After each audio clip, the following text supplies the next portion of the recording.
Por causa de uma gripe que durou 4 anos, toda a cidade precisava fazer fila para ser testada. Homens, mulheres, crianças e idosos, todos eram examinados. Se alguém fosse encontrado infectado, era imediatamente levado à força para a quarentena, onde aguardava um destino desconhecido. Para esconder o fato de que sua filha estava infectada, uma médica chamada Renhai acabou levando-a secretamente para a zona segura. Ela não sabia que isso desencadearia uma catástrofe horrível.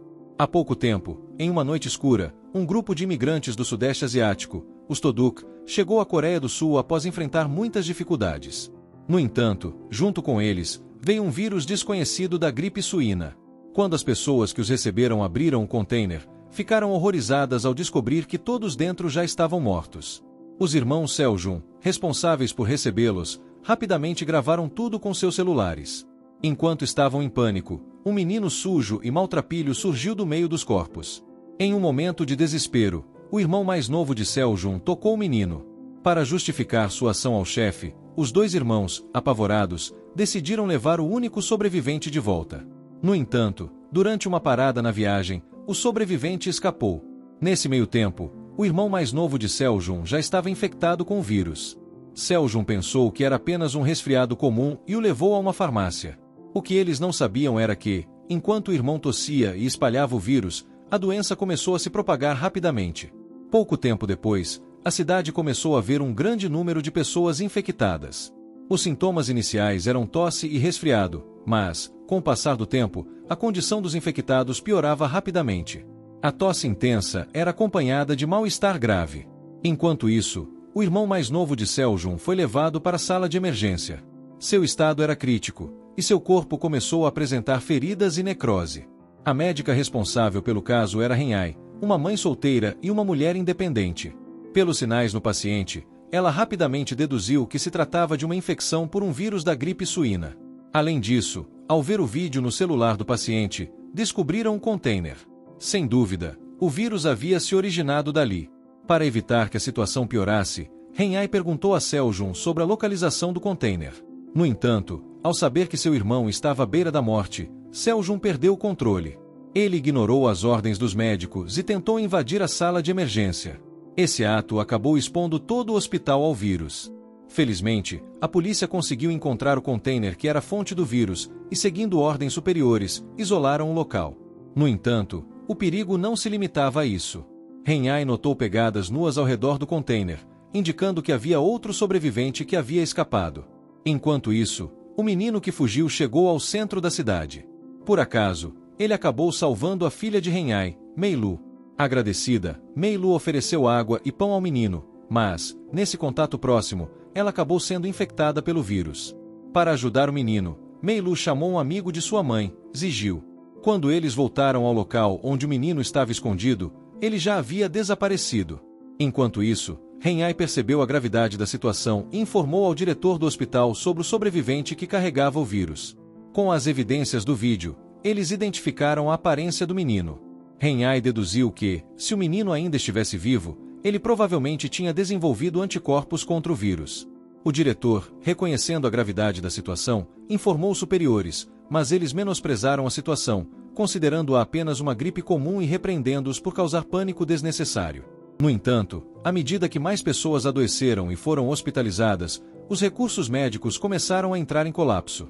A velocidade com que as pessoas eram infectadas e desenvolviam sintomas graves era assustadora. A cidade rapidamente se transformou em um caos, com pessoas tossindo, cuspindo sangue e morrendo nas ruas. Os altos funcionários do governo, inicialmente indiferentes, começaram a sentir medo. Em vez de agir, eles escolheram fugir de helicóptero, abandonando a população. Renhai teve a chance de fugir com eles, mas decidiu ficar para proteger sua filha. No entanto, ela não sabia que Meilu já estava infectada. Enquanto isso, Zigil, um bombeiro corajoso, estava cuidando de Meilu em um shopping center. Ele percebeu o perigo quando as pessoas ao seu redor começaram a cair, tossindo e sangrando. Ele deixou Meilu em segurança e correu para ajudar os outros. Quando Renhai chegou ao shopping, Meilu já havia desaparecido. Elas correram para a sala de segurança para ver as câmeras, mas só viram Meilu saindo sozinha. O shopping estava em caos, com pessoas lutando por suprimentos e muitas delas tossindo e cuspindo sangue. No meio da confusão, Meilu estava em perigo. Zigil finalmente a encontrou, mas, antes que pudessem comemorar, um anúncio informou que o local seria bloqueado. As pessoas entraram em pânico, tentando fugir, mas as portas de metal começaram a se fechar. Henhai, Zigil e Mei-Lu conseguiram escapar no último momento. Sabendo que o último voo para fora da cidade estava prestes a decolar, Henhai insistiu que Zigil fosse com eles. No entanto, como bombeiro, ele não podia abandonar as pessoas que ainda estavam presas. Ele decidiu ficar para ajudar. Henhai e Mei-Lu conseguiram embarcar no avião, mas, quando Mei-Lu tossiu, os agentes de segurança ficaram desconfiados. Apesar das explicações de Henhai, eles não permitiram que passassem. Com o avanço da crise, o presidente ordenou o bloqueio total da área infectada. Todos precisavam passar por testes de detecção do vírus. Aqueles que apresentassem sintomas ou manchas vermelhas na pele seriam levados para a quarentena. Henhai e Mei-Lu foram levados para um local de isolamento, onde Zigil também estava. Enquanto Henhai penteava o cabelo de Mei-Lu, ela notou manchas vermelhas em seu pescoço. Ela estava infectada.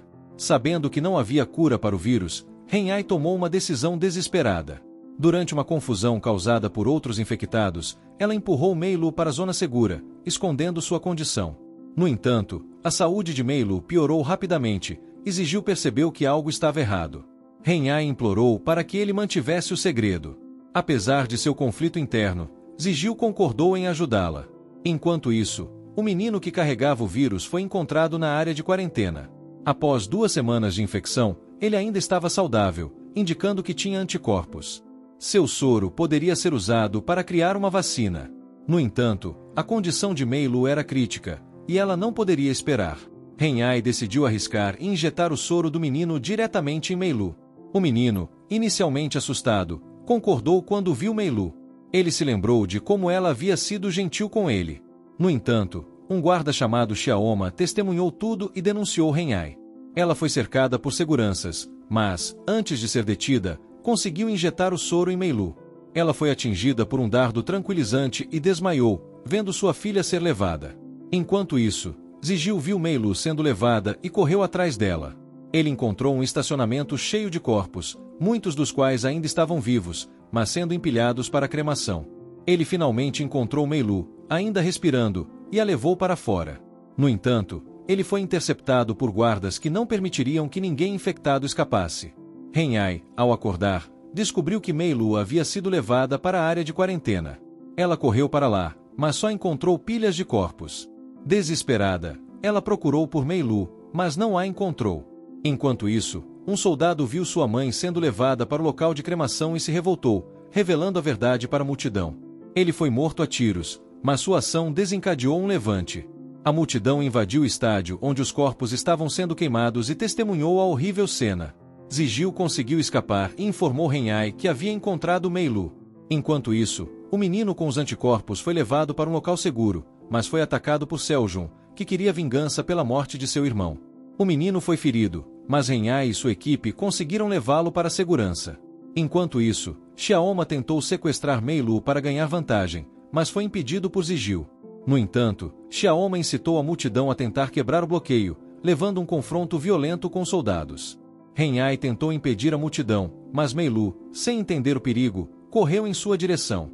Os soldados receberam ordens para atirar, e Henhai protegeu Mei-Lu, sendo atingida no braço. A multidão, enfurecida, formou uma barreira humana para proteger Henhai e Mei-Lu. O presidente, vendo a cena, decidiu proteger seu povo e impediu um bombardeio planejado pelos Estados Unidos. Finalmente, com o soro de Mei-Lu, uma vacina foi desenvolvida, e a crise chegou ao fim. No entanto, o custo em vidas e sofrimento foi imenso. A história serve como um lembrete das piores facetas da humanidade, mas também da capacidade de bondade e coragem em meio ao caos.